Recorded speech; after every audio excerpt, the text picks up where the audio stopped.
Hello, everyone. Hello, how are you all tonight? Good to see you. Thanks for being here. My name is Marcia Eli.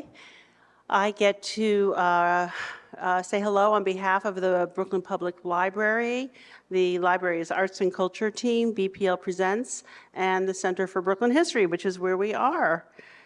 Tonight, we are absolutely honored to host Professor Kellie Carter-Jackson in a conversation about her new book, We Refuse, A Forceful History of Black Resistance. You probably saw the book in our shop as you came in. We Refuse tells stories of everyday rebellions that took place over centuries that are little known and were led especially by Black women. It is an essential reframing of what Black resistance looked like in our history and offers a fundamental corrective to the historical record. Professor Carter-Jackson is the Michael and Dennis 68 Associate Professor of Africana Studies and the Chair of the Africana Studies Department at Wellesley College. In addition to We Refuse, she is the author of the award-winning book, Force and Freedom, Black Abolitionists and the Politics of Violence. Her essays have been published in the New York Times, the Washington Post, the Atlantic, the Nation, the Boston Globe, and a host of other outlets. She co-hosts the podcast This Day in Political Esoteric History and is the executive producer and co-host with Leah Wright-Rigueur of the award-winning You Get a Podcast, a study of the Queen of Talk, formerly known as Oprah-demics. Leading her in conversation tonight is Lauren N.Williams, Deputy Editor, Race and Equity at Guardian US. Lauren was previously a senior editor at The Atlantic, focusing on human interest and culture stories. She was a fellow at the Nieman Foundation for Journalism at Harvard University, as well as features editor for Essence. Many of the features she's worked on have won awards from organizations like the Society of Professional Journalists and the National Association of Black Journalists. She has a BA from Georgetown University and most importantly is from Brooklyn. So I want to tell you a little bit about how things are going to go tonight. Kellie's going to come up and do a reading, a brief reading here, and then she'll be joined by Lauren, who will lead her in a moderated conversation. There will be time towards the end for your questions. A usher will come around with a microphone. And then following the program, the book is for sale. It's really wonderful. It's very powerful. It's really important. I hope you look at it. I hope you buy it. And Kellie will sign them at a table in the front. So I've said enough. Please help me welcome Kellie Carter-Jackson.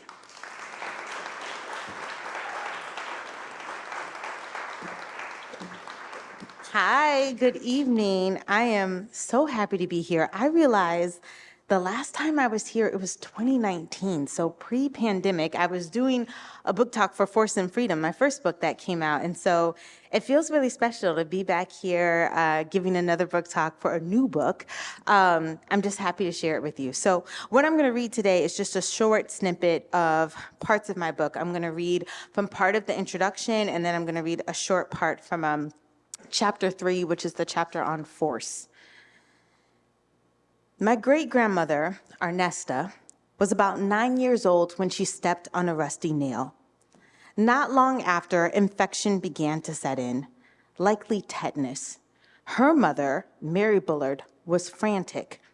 Arnesta was her only child, and she was going to lose her if she did not act fast. Mary sent Arnesta to the only doctor she knew, a white man who lived in a big house on the other side of town. The white doctor offered to help, but in exchange, Arnesta would have to live with him for the rest of her life, working for his family.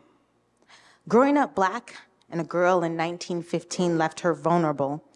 In rural Alabama, during one of the worst periods of race relations in America, these were the detestable but predictable terms of engagement. Mary, panic-stricken, agreed. Thankfully, Mary's mother, a former slave whose name is lost to history, intervened and refused the doctor's proposal. She picked up her ailing granddaughter and took her home. There she administered every natural remedy at her disposal. Arnesta survived, But for the rest of her life, she walked with a limp. Whatever space she entered, whatever path she took, she was marked by an imprint of racial violence. My mother told me this story when I was a child to explain my great-grandmother's limp. It was not until I was an adult that I realized that the rusty nail was not the root of her trauma. This story has always gripped me for several reasons. First, Ernesta was a child, her mother's only child. How could a doctor refuse a dying child medical care when it was in his ability to heal her? He had abandoned his oath, primum non nocere, first, do no harm. Second, nearly 50 years out from slavery, white folks still felt entitled to Black labor in life in perpetuity. Clearly, everything was transactional to this white doctor. Built into the deal he offered was a lifetime of servitude and likely physical and sexual abuse. White supremacy in America can be summed up by these two diabolical options: live a life in bondage or refuse and limp. To be Black in America is to limp. My great-grandmother's gait had nothing to do with biology and everything to do with power. The power of the white doctor to neglect and attempt to exploit a little Black girl who came to him for help. But this book is not about the white doctor or the millions of white people like him. In many ways, this book is about my great-great-great-grandmother's response, her refusal. It is about her rescue to save my great-grandmother, my grandmother, my mother, myself, and even my daughters. Her response was not just no, but never. Refusal is a powerful political act. Acting in defense of themselves, Black people and Black women in particular have consistently refused the terms of oppression, discrimination, and dehumanization. Refusal is a forceful no, packed full of energy and meaning. We refuse is similar to Black colloquialisms such as nah, nope, not today, Satan, or my personal favorite, oh, hell no. Resistance is how one responds to white supremacy. Refusal is why. Refusal establishes boundaries and defines unacceptable human-to-human interactions. In other words, Black folks are essentially saying, with interspersed clapped hands, here's what you're not gonna do. Refusal is insistence. My ancestor's refusal was fundamental to her granddaughter's survival. First, she refused the doctor's offer. Then, she sought every natural remedy she possessed to stop the infection and heal Ernesta's body. She did not plead or bargain with the doctor. She did not try to convince him that Ernesta was a child or human. Often, when Black people are up against white violence, society presents them with two options. Are you going to be violent, or are you going to be nonviolent? Are you going to burn it all down, or are you going to forgive? Violence or nonviolence, these are the choices. But I contend that my ancestors' refusal, her remedy, and protection transcended violence or nonviolence. First, she took the doctor out of the equation. The doctor had no compassion for the child. He could not be morally persuaded. Nonviolence would have only ensured my great-grandmother's death. Violence against the doctor would have been a death sentence for all of them. We have more than two options. Black people need not choose between certain death or a life in bondage. We have, throughout history, approached such violence with an array of responses and refusals. So today, with the time I have remaining, I want to tell one more story, like I mentioned from chapter 3. And this is the story of a widely unknown 17-year-old Black girl named Kellie Johnson, whose bravery compelled her to fight off an angry mob and defend herself. It was 1919. Black soldiers returned from war to a red summer, and in the words of W.E.B. Du Bois, we return from fighting, we return fighting. During the middle of July, the nation's capital had exploded with racial violence. White men began to terrorize Black communities. For 5 days, the city was in chaos regarding the rumored arrest of a Black man accused of raping a white woman. Armed white mobs gathered in Black communities and shot at their windows, pelted rocks at their homes, and pulled Black folk off streetcars to beat them. During the fourth straight night of rioting, a 17-year-old Kellie and her father Benjamin were in their home when the mob came to their neighborhood.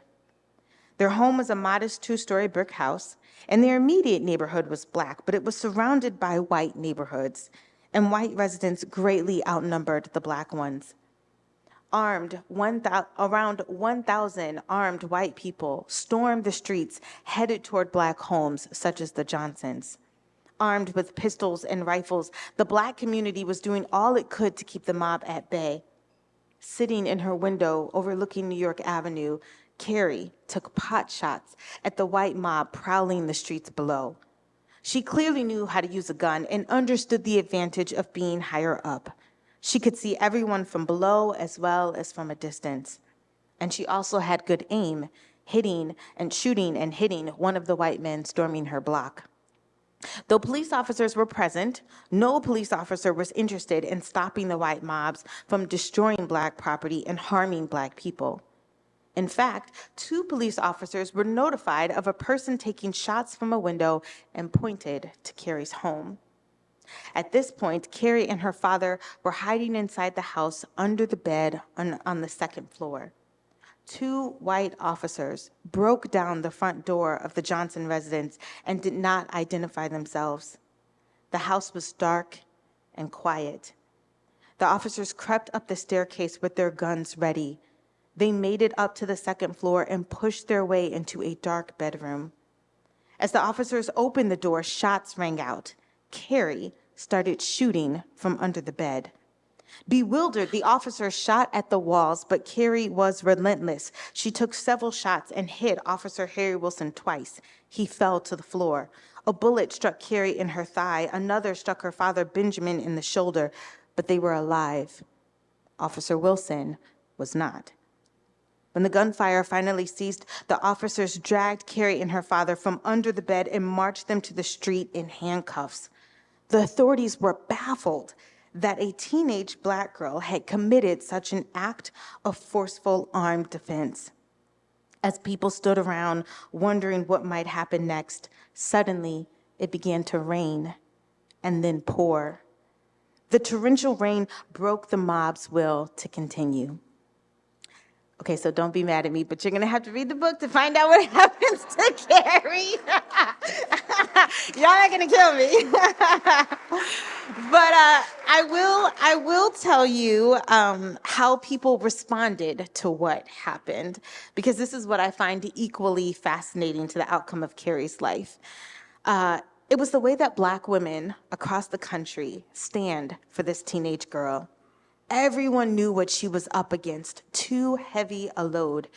Immediately, funds were raised for Kellie's legal defense. One Southern Black woman wrote a letter to the NAACP magazine, The Crisis. She praised Black people for fighting back. As she read about the Washington riot, the woman said she wept tears of gladness and madness. Those who knew Kellie turned her into a folk hero in the Black press. Perhaps the most poignant was a poem written by an 11-year-old Black girl named Martina Sims. And I'm shocked by this poem because my son is Tim, and I can't imagine him writing a poem to like a newspaper and it being published. But Martina's poem was published in the Baltimore's Afro-American. And she wrote about the riot, but she singled out Kellie's bravery. A line in the poem says, "You read about Kellie Johnson, who was only 17. She killed a detective. Wasn't she brave and keen?" Of course it rhymes, and which is cute. But also, when she asked the question, like, wasn't she brave and keen? It actually ends in a period. There's no question mark. She's like telling you she was brave and keen. She wants you to be in agreement with her. Kellie was celebrated. People wrote to Black newspapers to find out how they could support her. Ella Rice, treasurer of the New Jersey Federation of Colored Women's Clubs, wrote a letter to the president of the NAACP in hopes of securing aid for Kellie. Rice noted that Black women held Kellie in high regard and considered the harsh punishment she might face. In Rice's mind, Kellie was a young girl caught up in a horrible situation. She had compassion for her. And during the era of respectability politics among the Black community, it would have been easy to disown Kellie. But at every turn, the Black community showed empathy for her circumstances and admiration for her actions. When the Washington riot ended, the death toll was an anomaly during Red Summer. More white people were killed than Black people. In total, 15 people had died, and 10 of them were white, including 2 police officers, one of which was killed by Kellie. This book reframes the conversation away from the rightness or wrongness of nonviolence and violence, and instead focuses on what happens when we place Black liberation and resistance at the center. I ask, how have the oppressed responded to their oppressors? And how should they respond? How do the powerless procure power?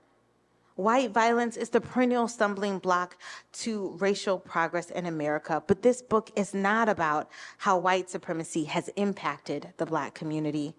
Rather, it illustrates the Black community's response to racial violence. We Refuse makes a case for how we might understand Black humanity and rage in the pursuit of freedom. Thank you.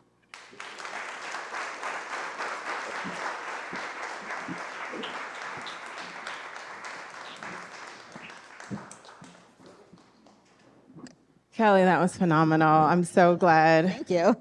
You opened with a reading. I've had to scratch 2 questions. But thank you guys for being here. I'm so excited to see this crowd interested in such an important topic. I know the blood, sweat, and tears that went into creating this labor of love. But this really feels like a full circle moment because the very first time I worked with Kellie, I was at the Atlantic. It was June 2020. I think we all know what was going on at that moment. And the first piece we worked on was about violence. Yeah. I really was looking for someone who could distill the moment for us, who could explain the time that we were in, particularly the accusations that George Floyd protesters were un-American. Mm-hmm. And so Kellie's piece for The Atlantic, called The Double Standard of the American Riot, just completely took off.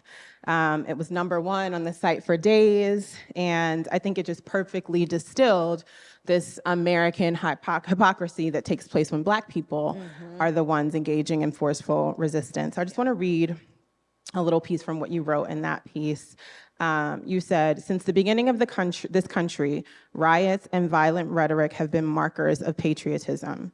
When our founding fathers fought for independence, violence was the clarion call. Black rebellion and protest, though, have historically never been coupled with allegiance to democracy. So with that, and I think you did this a bit in your intro, but I just would love if you could talk us through the impetus for this book. Like, how is this different from Force and Freedom? Like, why is this book something that you needed to get out?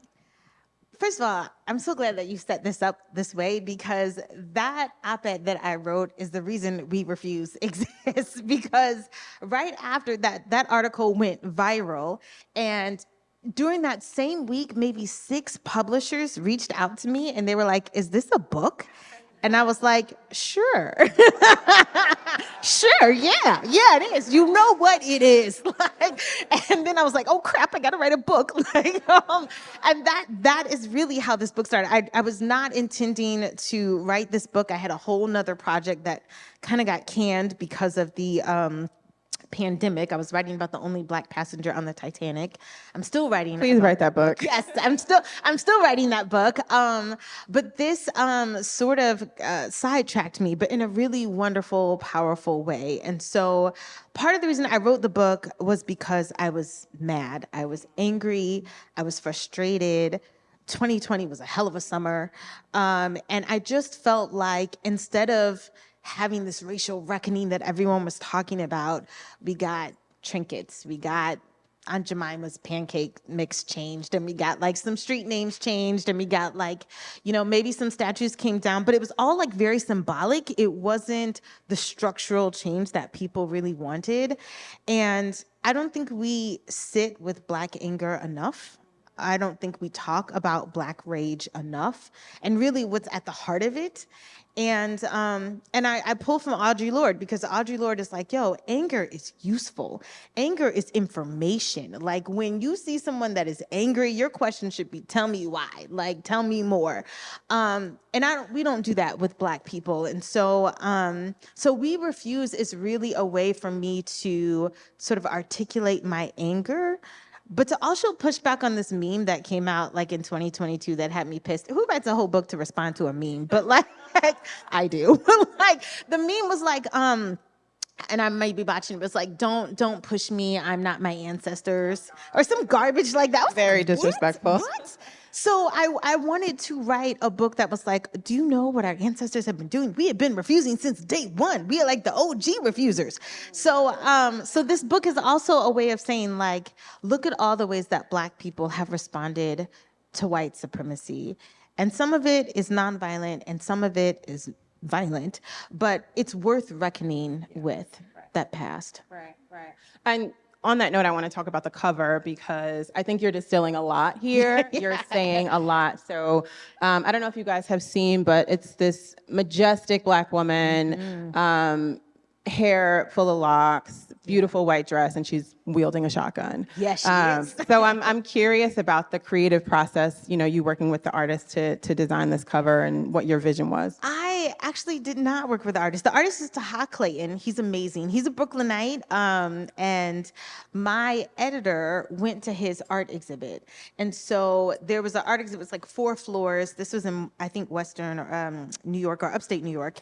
And by the time you got to the 4th floor, this giant picture called Soldier of Love, which the original is like maybe 7 feet tall and 4 feet wide. It's huge. And when he saw it, he was like, oh my gosh, that is the cover of Kellie's book. And so he emailed me and he was like, I'm going to send you this picture. I want you to tell me, like, do you hate it? What do you think of this as being the cover of the book? And I should say, authors don't get a lot of say about what their book covers are. They don't get to choose that. The marketing and art department, they pick all of that. And so as soon as I saw it, I was like, oh my God. I was like, I love this cover. It is like, I feel like I know this woman. I feel like the book really centers on Black women and resistance. And I felt like she's not looking menacing. She looks protective. She looks like, yes, I will cook you a meal, but don't cross me. I'm no nonsense. Like, she has that sort of vibe. It's funny because when my husband saw it, he was like, not another gun on the cover, because like Force and Freedom it's just a gun on the cover of my first book. But I really love it. I think it's powerful. I think Taha did a beautiful job. And I know the art department was also sort of like being a little tongue in cheek, in that they put like her fingers right over the FU. I don't know if you noticed that and We Refuse. Noticed that. Like, That's it's amazing. right over the FU. And I was like, oh, I did not even notice that. But I really think it's an arresting cover, and you want a cover that will make people stop. And hopefully they'll read the book, but you definitely want a cover that will get people's attention. And that cover got like over 500 views on Twitter when I debuted, hey guys, my book's coming out in 6 months, check out the cover. And the cover went viral. And I was like, oh, snap, okay. I think we have something. Yeah, So, it's so striking. It really does a great job at telegraphing what the book is about. Yeah.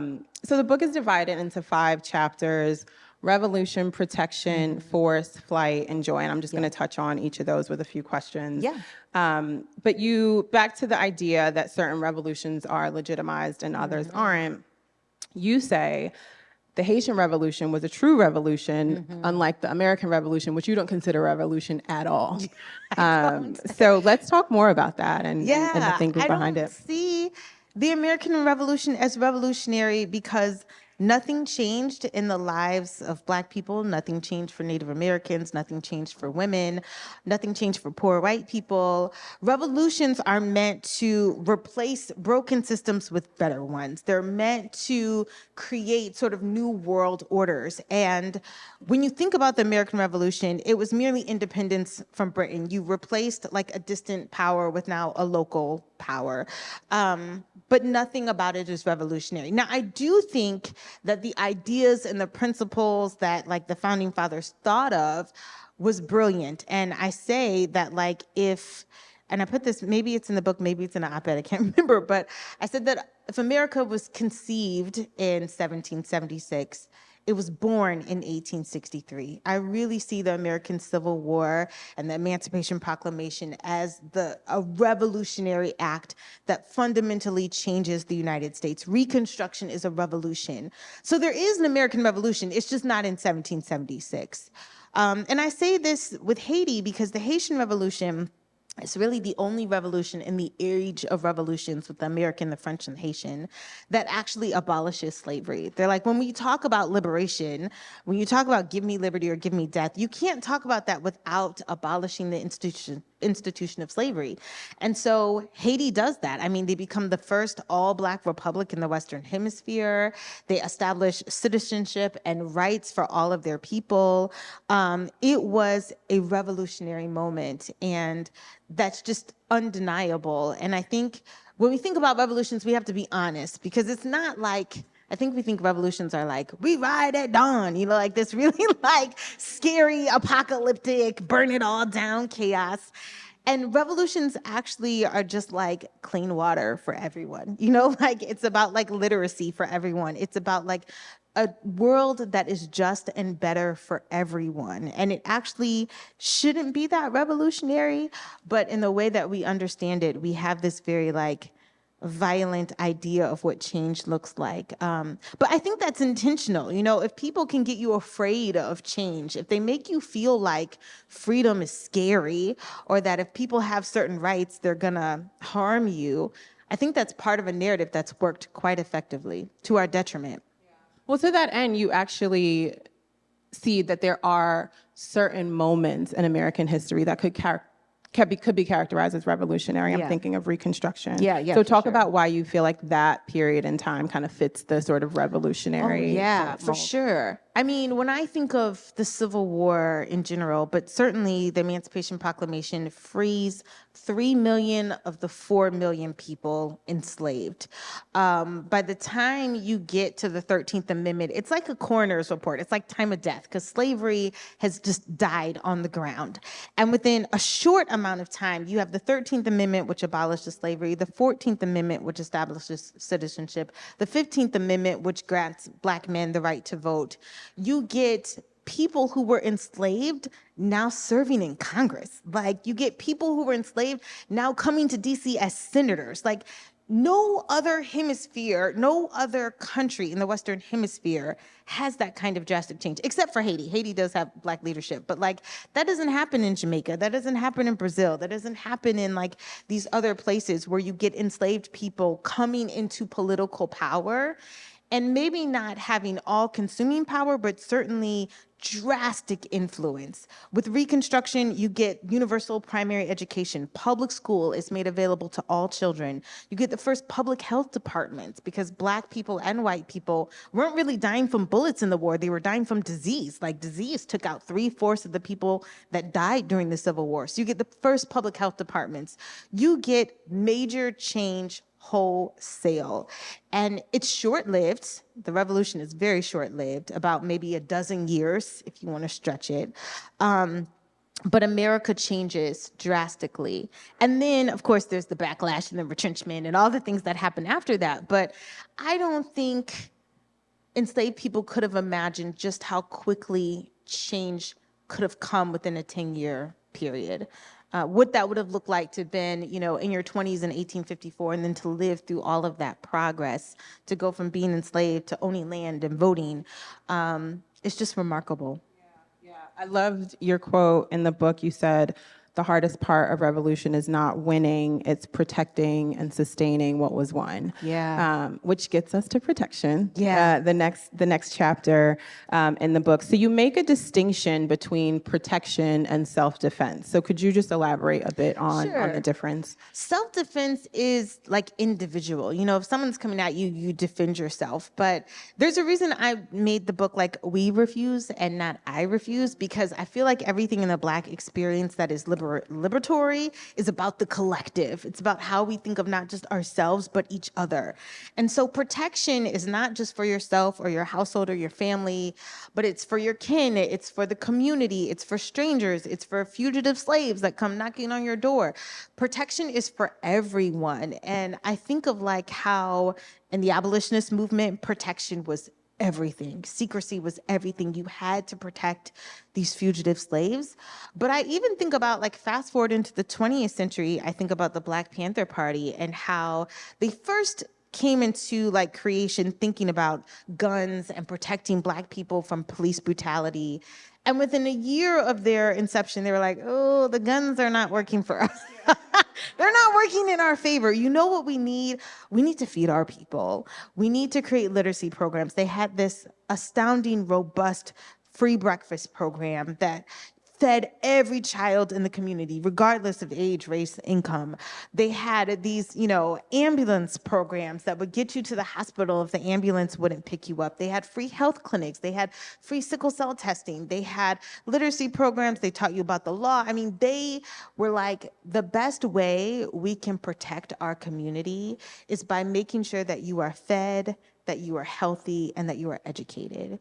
And that's a form of protection to me. So protection, I mean, is huge, but I want it to really sort of reframe how we think about it, because it's not just self-defense. Yeah. It's fortification. Yeah.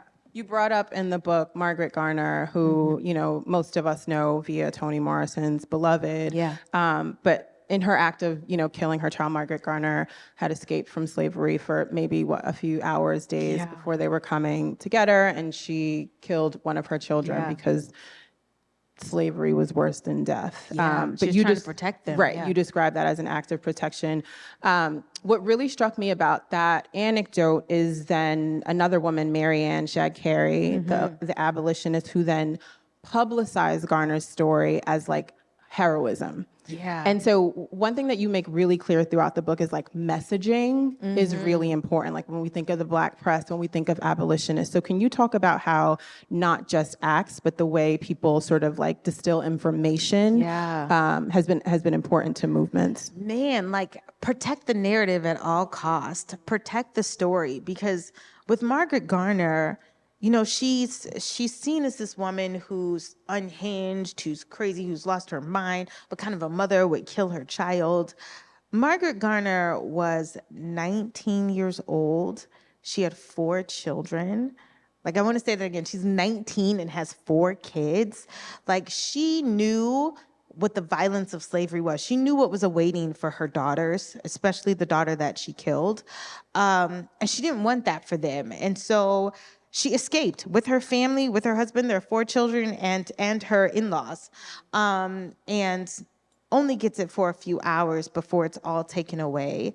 And the fact that she does this horrific act, I've sat with that a lot because I'm a mom. I have 3 kids, 3 little kids, and I think about like how horrific slavery had to have been for her to engage in this. I mean, there's a part in the episode where she's like, "Mother, help me kill the children." Like she's trying to prevent them from being taken back into slavery. And the abolitionist movement and the press was quick to sort of say like, "Whoa, we're not gonna hate on this woman. We need to understand this is how bad slavery is." And they really did praise her as what she did is a radical act of love, that in killing her child was the way that she protected them. Now, and that's hard to stomach, that's a lot to take in.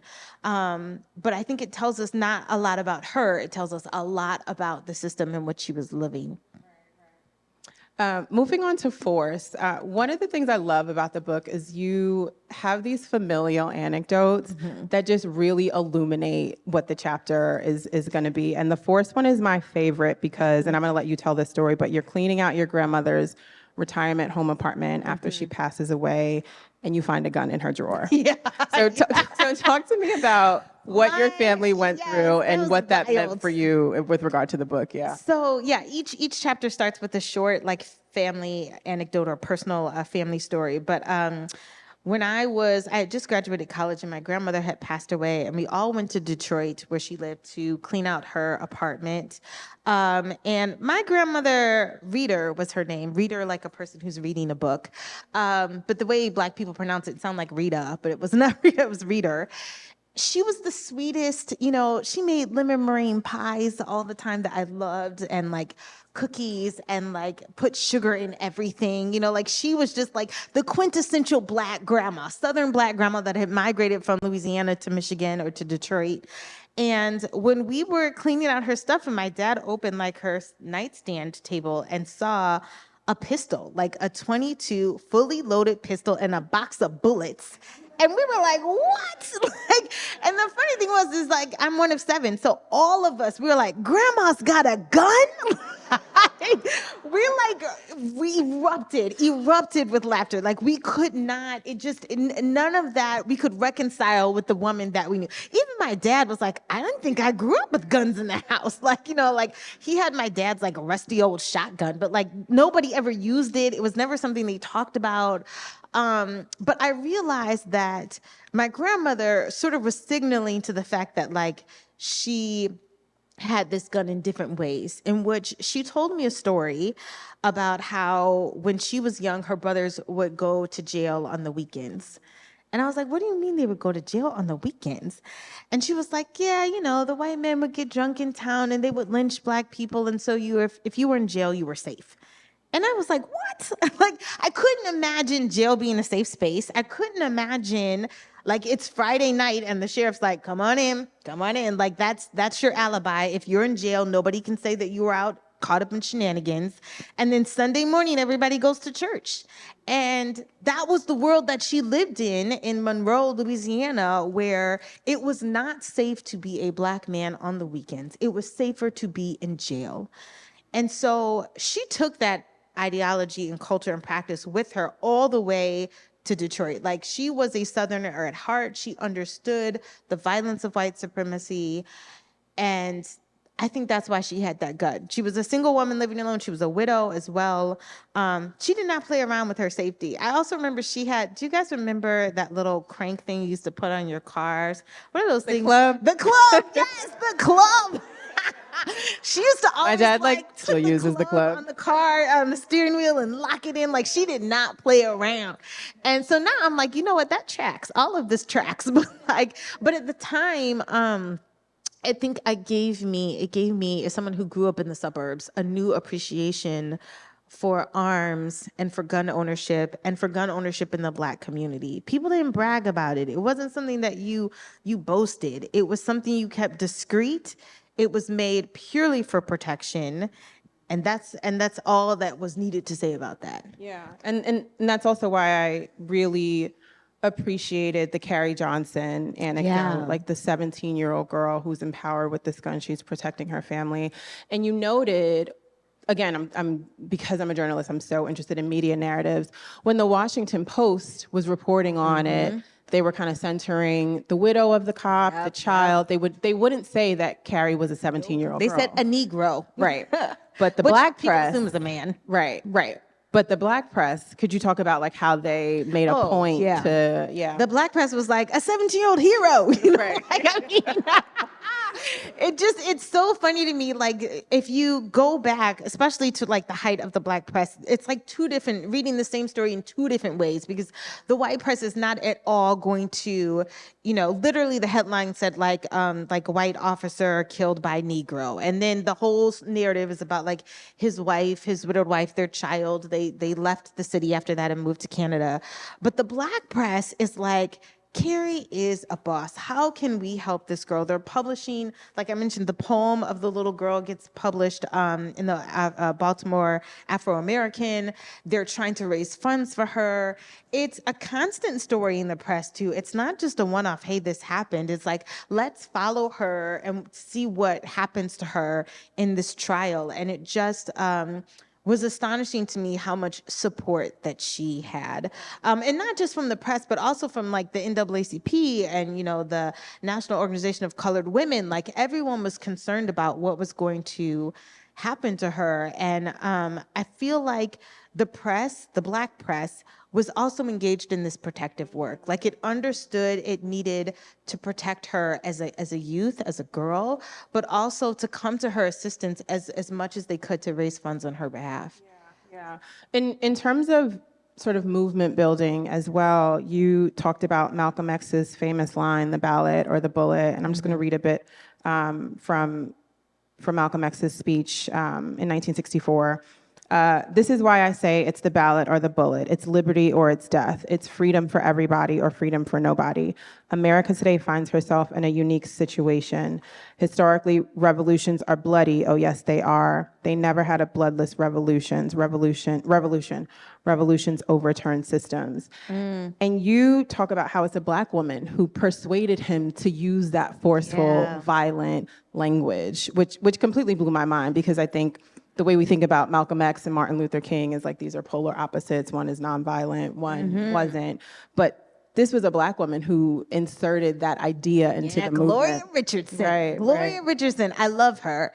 She met with Malcolm several times and was like, listen, Malcolm, it's the ballot or the bullet.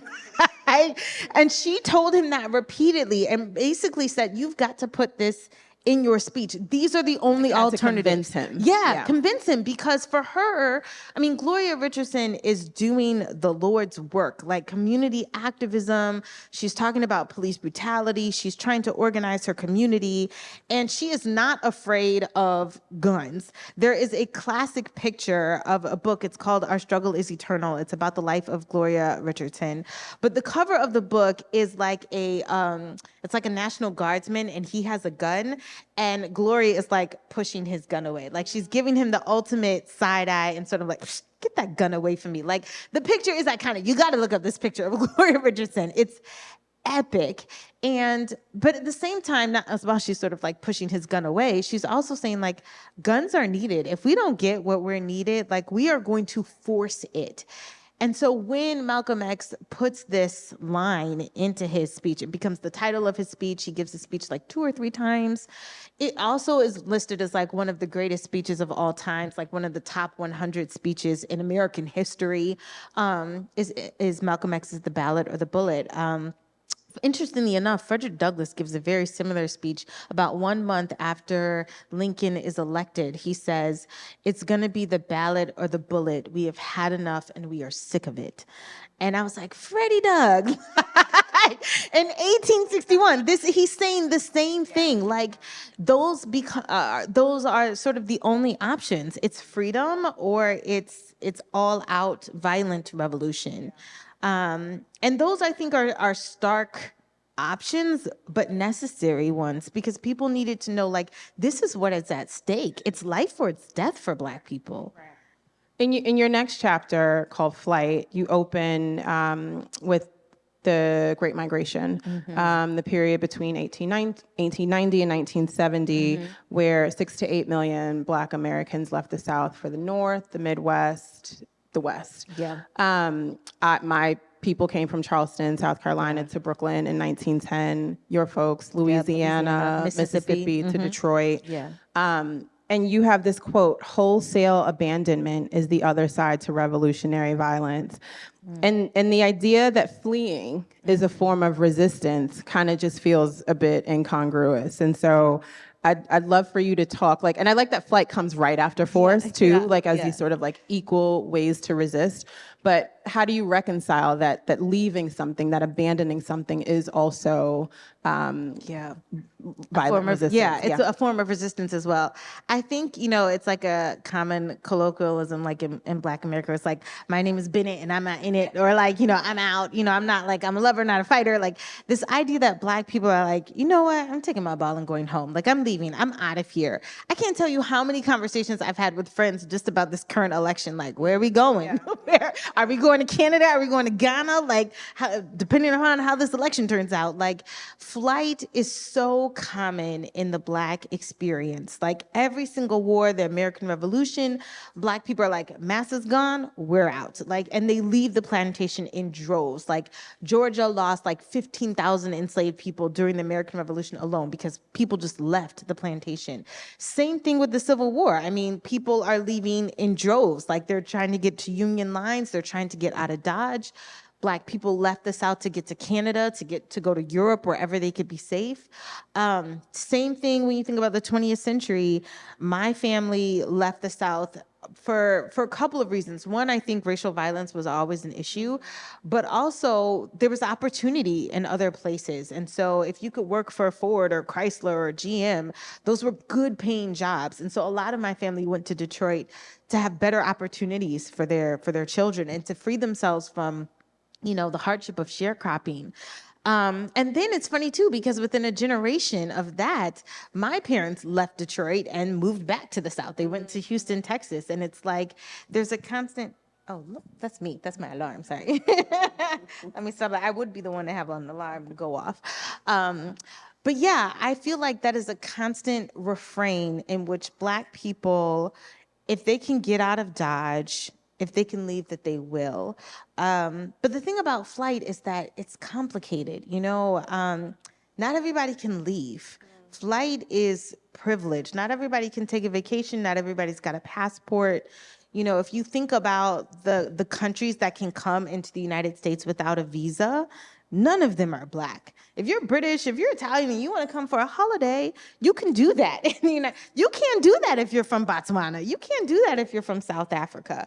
And the politics of like movement and mobility, like who gets to leave, who has to stay. When you think about the creation of the ghetto as a place of isolation, like you can't leave the hood. That's all you've got. Flight makes sense as a tool of resistance. Oh, you're gonna make me stay? I'm out. And that's what Black people, when they get the opportunity, they do it.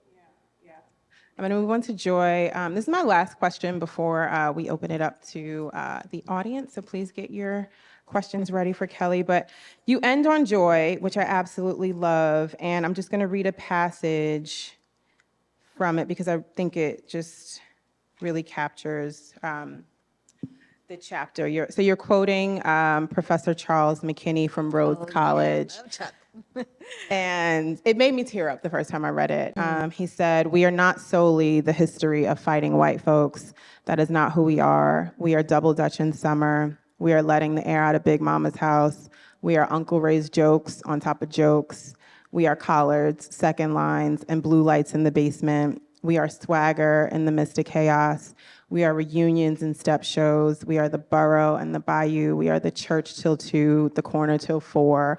We are a universe of experiences." Yeah. And what stuck out also in that chapter was laughter. So you talk about your beloved brother who passed away, and he is moments before his last breath, but he's cracking y'all up. He's just like making jokes. Yeah. And when I read that, I was like, one thing Black folks can do is make something unserious, like make something very unserious. So true.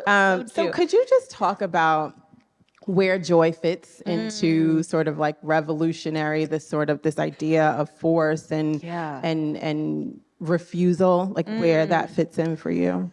Yeah, to me, and I argue this in the chapter, joy is a weapon. It is absolutely a weapon, and it's one of my favorite weapons to use. Matter of fact, I think joy is so powerful. I think about, and I open the chapter with another just family tragedy in which I lost my sister to breast cancer. And 10 days later, my brother passed away from pneumococcus, like completely unrelated, completely unplanned. We had like 2 funerals in 2 weeks. And at my sister's funeral, my brother was speaking. He was giving almost in a eulogy, basically. And he was talking about the difference between happiness and joy. And he was like, happiness is fleeting. Happiness is, there's no rhyme or reason. But joy comes from sorrow. Joy comes from pain. Joy comes from loss. Joy is that thing that you hold on to that affirms your humanity. And I was raised in the Black church. When I think about joy, you sing about joy. Joy comes in the midnight hour. Joy comes in the morning. Joy is that balm, that beacon of hope that Black people cling to, because it's what really teaches us how to be human in the midst of chaos. And so I think about joy as a weapon a lot. And I think about how laughter is a part of that. Like, the best example for me is something I think we all maybe remember, which was last summer, coming up on the anniversary, actually, of the Montgomery Brawl. Y'all remember the Montgomery Brawl? I was in Montgomery at NABJ when that It was insane, bananas. For those who don't know, like, a Black captain is telling these white boaters to move. These 4 white men, they don't move. They swing on him. They start to fight him, jump on him. And it's like the alarm is sounded, and all of a sudden it's like, cuckoo. And then everybody is like, comes to this Black man's defense. A 16-year-old teenager gets in the water, swims across the waters, lifts himself up onto the dock, body slams the guy as soon as he gets. I was like, what am I watching? It was like WWE. It was insane. But like, the crazy thing to me is that I felt like it was like revolution, force, flight, protection, all in one, because you had this horrific incidents in which at first I was like, what in the world? Like, just appalled at what was happening to this Black man. And then like 5 seconds later, I'm like cheering and screaming. And then I'm like, and this was crazy. So my friend, I was actually in Ghana when it happened. I was coming back, and my friend texted me, and she's like, girl, are you watching this? And I was like, I don't know. What are you talking about? She was like, just Google, like, go to Twitter, Montgomery Brawl, just put it in. The memes and the GIFs and the reenactments, like, I was hollering for days. Like, I love the Shirley Chisholm, like, if they don't give you a seat at the table, bring a phony chair. I loved it. I love the Aquaman and the Malcolm Phelps. Like, it was so much hilarity and laughter for like days. This went on for days. Like, Black people could not stop cracking jokes. And I was like, this is Blackness. Like, we take things that are awful, tragic, horrific, violent, and we find ways to poke fun at it. And we're not poking fun at ourselves. We're really poking fun at the ridiculousness of whiteness, at the ridiculousness of how whiteness and white supremacy plays out. And we're saying, like, no, white people, you are the punchline. We are not the punchline. You are going to be the physical and the metaphorical punchline. And that just, to me, is so empowering. I think there's a quote I say in the book, it's by James Cone, where he says, Black people carry anger in one hand, and I think it's either laughter or joy in the other. And he's like, the anger is because of white supremacy and racism, but the joy and the laughter is what keeps us from being consumed by our rage. You need both. You need both. Because here's the thing. If you walk through life just angry and rageful all the time, like, it's no way to live. But at the same time, you can't be so checked out that you're like, it's only roses and unicorns and lollipops. Like, you can't operate through the world like that either. You need a healthy dose of both. And that, to me, is what joy is all about. I think on that note, we'll open it to questions. Thank you. Thank you. Thanks.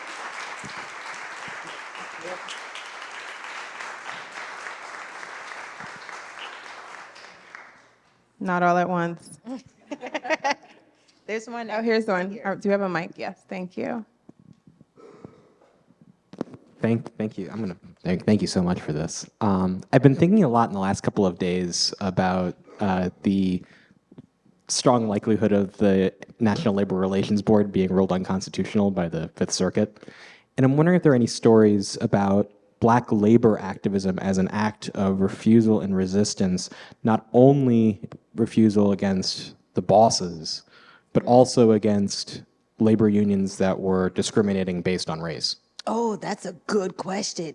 Man, let me tell you, if I could add additional chapters to this book, there would be a whole chapter on, like, boycotts and strikes, because I feel like it's definitely a form of refusal. It's definitely a form of resistance. And when I think about the ways that Black laborers and workers have used strikes and boycotts to shut it all down effectively. You talk about Montgomery. Yeah, Montgomery bus boycott. Yeah, the Montgomery bus boycott is a perfect example. Thank you. It's a perfect example of that because, these Black women who were taking the bus, who were mostly domestic workers, they boycotted for over a year.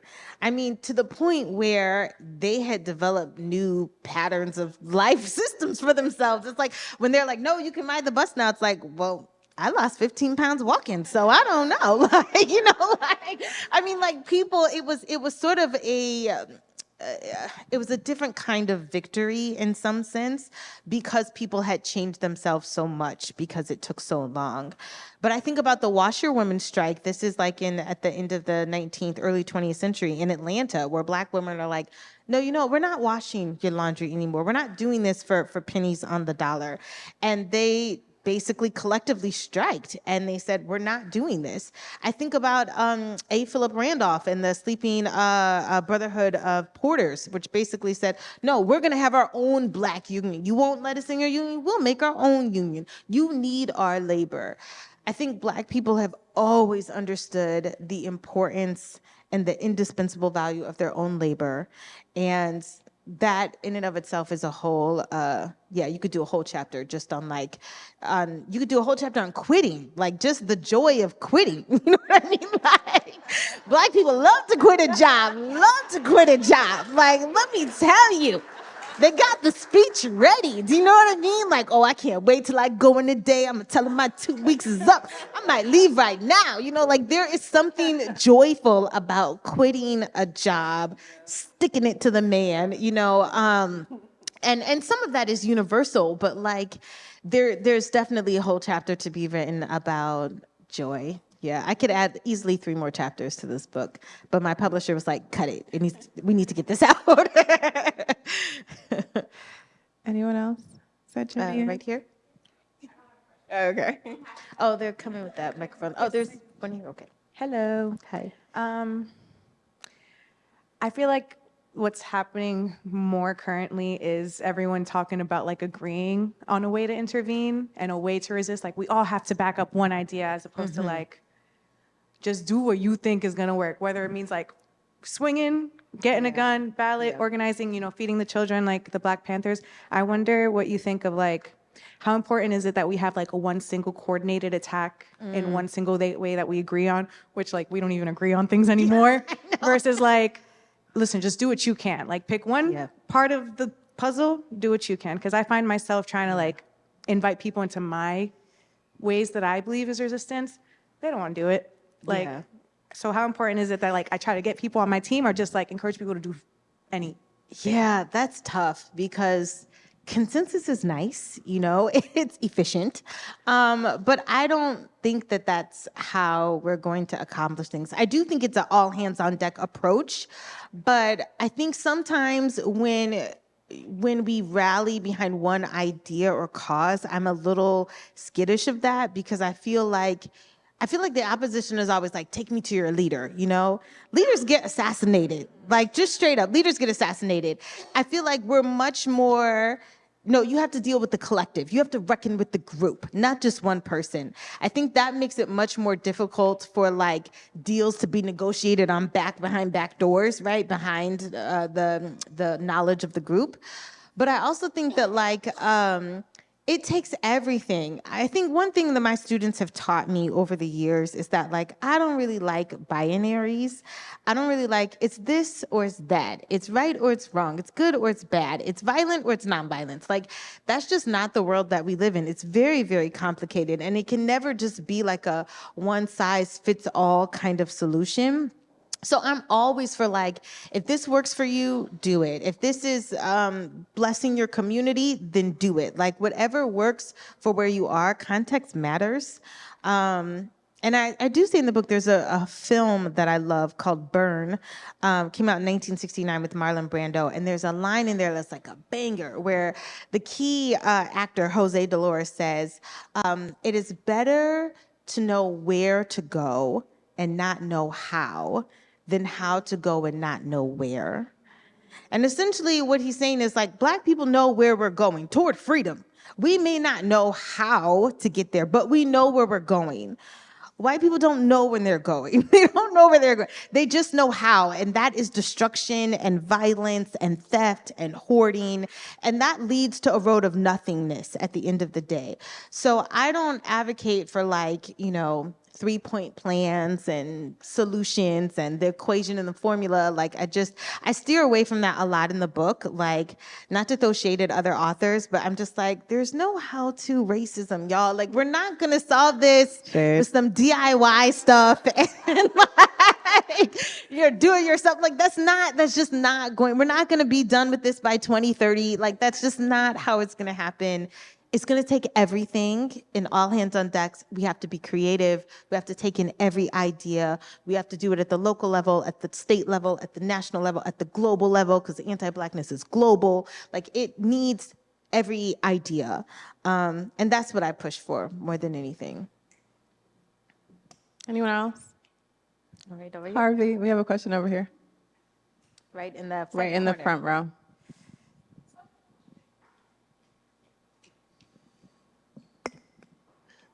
Hi. To that point that you articulated really well, I guess I have somewhat of a kind of an apocalyptic question for you, especially especially in your capacity as a historian and author, and with your notion on revolution.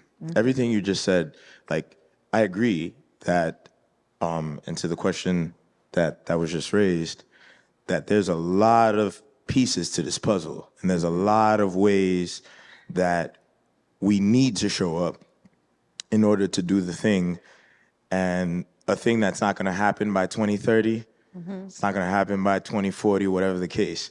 My question is, whatever happens to the point of where we're going, can it happen without revolution? Do you think Black people of today, at some point, in order to get to the where, can we do this without Haiti style? Are you asking, can it be done without revolution, or are you asking, can it be done without violence? Because I think those are two different things. Both? Both. Both? Okay. Let's go. Okay. Y'all don't kill me. I don't take violence off the table. And I don't take violence off the table for a couple of reasons. One, I do think, maybe I disagree with Malcolm X, I do think you can have a nonviolent revolution. We haven't seen it, but in some smaller ways we have. I think that's possible.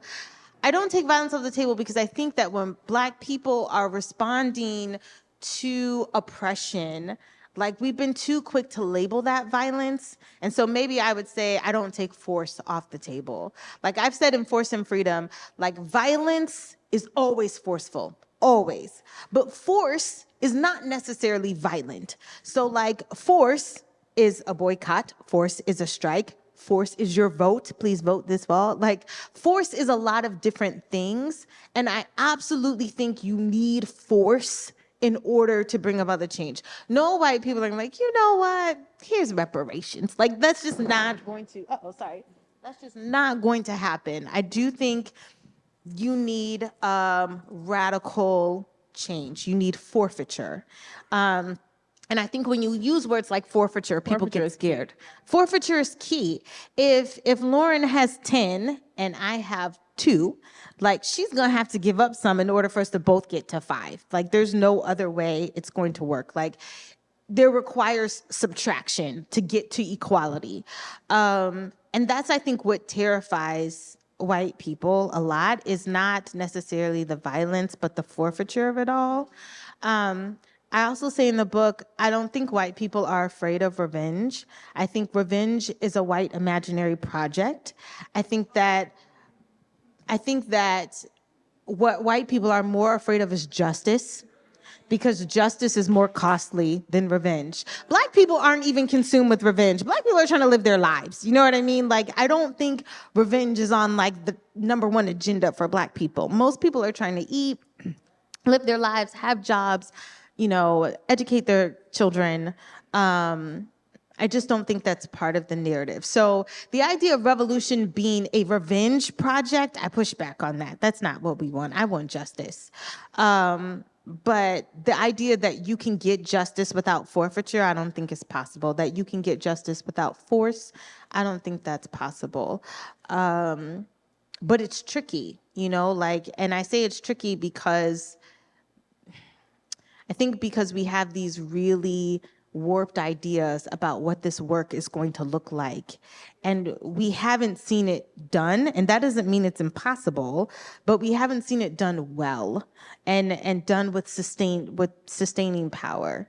And we can look at Haiti and then we say, well, what about Haiti now? You know, like that sustaining power is really a key part of it. But I do think that once the work is done, it won't need to be done again. Like, I want to get to a point where it's like, we're good. But I don't know what that looks like. I don't want to sell you a bill of goods and be like, you know, like, everybody get it good. No, I don't think that's the answer. And you will not quote me on that. But like, I don't think that's the answer. But I don't know. I don't know. I think we have Wait. time for one more question. Here's one. Okay.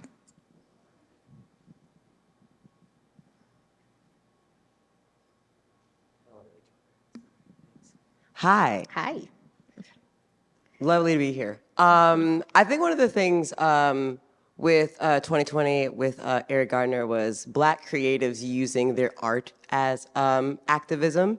And specifically within me working in like the fashion and beauty industry, I feel like brands started to give those jobs to those Black creatives that were creating this activism. Yeah. But I think where they sort of missed the mark is using it as more of a like marketing propaganda as opposed to like social change. Yeah. And so as a young Black feminist writer and artist, I'm curious, what advice and insight can you give to someone who decided to take her plate outside? To decide to take what? Like, instead of trying to find like a seat at the table, I just decided to go in a different direction and and like rediscover a sense of integrity Yeah. by creating my your own own voice. table. Yeah. And trying to find those resources and trying to find that compelling audience that's willing to listen. Yeah, I first of all, I'm all about that. I feel like we're not gonna have a revolution without the artists, without the creatives, without the poets. Like, we're not gonna do this without music. We're not gonna do it without joy. We're not gonna do it without art. Like, those things are vital. But because of the like capitalist, white supremacist, patriarchal world that we live in, it's so easy to take the bribe. You know what I mean? It's so easy to take the buyout. Like, there's a story even in my book where like Daisy Bates, who is the editor of this newspaper, her newspaper is like faltering. And basically the NAACP says, hey, we know your newspaper's suffering, but we don't want you to come out with this forceful stance in support of Robert F. Williams, who wants guns and is support of guns. So if we pay you $600, will you say that you're against guns, basically? And we'll help keep your paper alive. She takes the bribe. She comes back home, her house is firebombed, and then her paper still collapses. You can't take the bribe. Do you know what I mean? You can't take the bribe. Like, it's just whether it's offered by your own people or other people, you can't sell out. And I feel like when I say that the work we do has to be creative, I mean, that means we have to like rethink and reimagine what our artistry as a weapon can look like, and in whose hands and what platforms we want to see that art be perpetuated and decimated. Like, I think there's something, and don't kill me for saying this, but I feel like when who is the guy? Why am I trying to blink on his name? The football player that took a knee, Colin Kaepernick. Thank you. I was all about what he was doing, like all about it. And then he like signs this deal with Nike, and I was like, and it died. You know what I mean? Like, there's something about partnering with these corporations and institutions that, under the guise of like progressivism, that just doesn't pass the smell test for me. And so I'm always weary when like Black Lives Matter goes corporate, you know, or like I'm just like, this can't be it, you know? I feel like this has to be, there's something very guerrilla about the work that we do. There's something very alternative and indigenous to the work that we're trying to do. And I think the closer we get back to that, the more authentic and legitimate the work can be. That's not to say that like you can't make deals in corporate America, or you can't sit on these boards, or you can't like work within the system. I'm in the academy. I have to work within the system. Like I have to get tenure. There's certain things I have to do. But there are also things that I think we have to be uncompromising about when we do, and be willing almost to walk away and go it alone at the risk of losing yourself and the collective, right? So I think that's really hard work to do. I don't say that that's easy at all, but I think it's beautiful when it can be accomplished. Like when art can be achieved in a way that's not corrupted, it's a powerful thing. So I don't even have a well-worded approach to this next question, my last question, so I'm just going to throw it out there. Yeah, sure. How does Kamala Harris factor in here? Like we know she exists in the context in which she lives and all that came before her. So where does she fall? That's yo, you had to do it to me, didn't you? You know, I feel conflicted. I like Kamala. I was not hot on her in 2020 as much. There are other candidates that I liked, in full disclosure, but we're in it now. Like we're here. This is it. And so she has my full support. And it's not just for me, it's not just a vote against Trump. And I mean, I don't think people should know what my politics are when you see the cover of the book. But like, it's not for me, not just a vote against Trump, even though I'm definitely voting against that kind of craziness. But I'm the biggest fan of Black women there ever was. I stand for Black women. I stand for Black women. I do. And I can't tell you how giddy I got for the first time when I like the Black woman Zoom, then the white woman Zoom. I was like, what? The Karens are coming out in solidarity? Like it just, there's so much momentum and excitement, and being able to tell, I have 2 daughters, and being able to say to them, like, there is a Black woman, there is a woman of color that is running for the highest office in the land. Not that just that she's vice president, but like there's a possibility. And I teach a graduate course on Black women's history, and the very first night that we met was like the day after she had sort of announced her run. And I'm just like, this is historic. Like, say what you want about whatever it's gonna be. Like, this is historic. We could have a Black woman president in our lifetime who went to Howard. Hey, I went to Howard. I'm not an AKA, but who's, of the Divine Nine. Like that to me is just mind-boggling. And I'm not counting her out. I'm absolutely not counting her out. I know there are other people that feel differently or feel like, vibes aren't gonna win a campaign. We need more than that.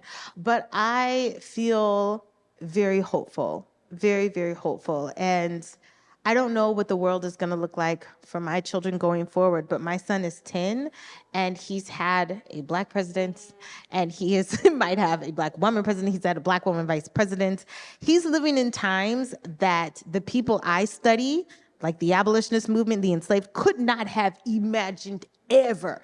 Like Frederick Douglass could have never predicted. And he lived through Reconstruction. He saw Black senators and congressmen, and I don't think he could have ever predicted a Black president, let alone a Black woman president. And that is just like, it's just so powerful to me. My book is really about showing how Black women have led this work, have been the architects and the foot soldiers of our movement. And yeah, I'm gonna throw Kamala in with them. Kellie, I'm in awe of you. Thank you so much for your work. Thank you. And thank you guys. You'll be signing books right outside after, if you guys want to pick up a copy. Thank you so much.